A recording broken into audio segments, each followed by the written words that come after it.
সুনামগঞ্জে এনসিপির পদযাত্রা সফল করতে সংবাদ সম্মেলন। শাহীন আলম, সুনামগঞ্জ প্রতিনিধি। ছবি চিত্র বিস্তারিত।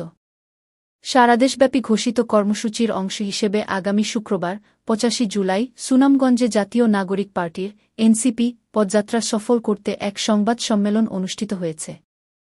বুধবার ২৩ জুলাই দুপুর ১২টায় শহরের শহীদ জগৎজ্যোতি পাঠাগার মিলনায়নের পাবলিক লাইব্রেরি হলে এই সংবাদ সম্মেলনের আয়োজন করে সুনামগঞ্জ জেলা এনসিপি। সংবাদ সম্মেলনে লিখিত বক্তব্য পাঠ করেন এনসিপির প্রধান জেলা সমন্বয়কারী দেওয়ান সাজাউর রাজা চৌধুরী সুমন।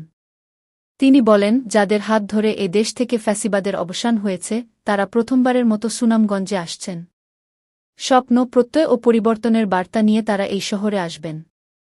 আলফাত উদ্দিন স্কয়ারে আমাদের পদযাত্রা অনুষ্ঠিত হবে।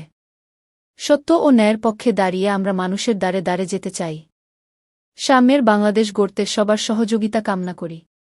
তিনি জানান, পদযাত্রায় অংশগ্রহণ করবেন এনসিপির আহ্বায়ক নাহিদ ইসলাম, হাসনাত আবদুল্লাহ, সার্জিস আলম, নাসির উদ্দিন পাটোয়ারি, তাসনিম জারা ও সামান্তা শারমিন সহ দলের কেন্দ্রীয় নেতৃবৃন্দ। জেলার যুগ্ম সমন্বয়ক আবু সালেহ মোহাম্মদ নাছিম জানান, আমরা ইতোমধ্যে জেলার ১২টি উপজেলায় প্রচার চালিয়েছি। আশা করছি প্রায় ১৫,০০০ মানুষ এই পদযাত্রায় অংশ নেবে। শৃঙ্খলা রক্ষায় আমরা পুলিশ, র্যাব ও সেনাবাহিনীর সঙ্গে যোগাযোগ করেছি। স্বেচ্ছাসেবক দল প্রস্তুত আছে।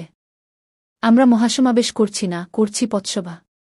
জনদুর্ভোগ যেন না হয় সেদিকে আমরা বিশেষভাবে সতর্ক থাকব। ও সংবাদ সম্মেলনে আরও উপস্থিত ছিলেন জেলা এনসিপির যুগ্ম সমন্বয়ক শহীদুল ইসলাম, ফয়সাল আহমেদ, আব্দুর রহমান দুলাল, জুলহাস খান, মাসুম আল হাসান, আরিফুল ইসলাম, বিকাশ রঞ্জন তালুকদার, শিবনাথ বিশ্বাস, আলাউদ্দিনসহ আরও অনেকে।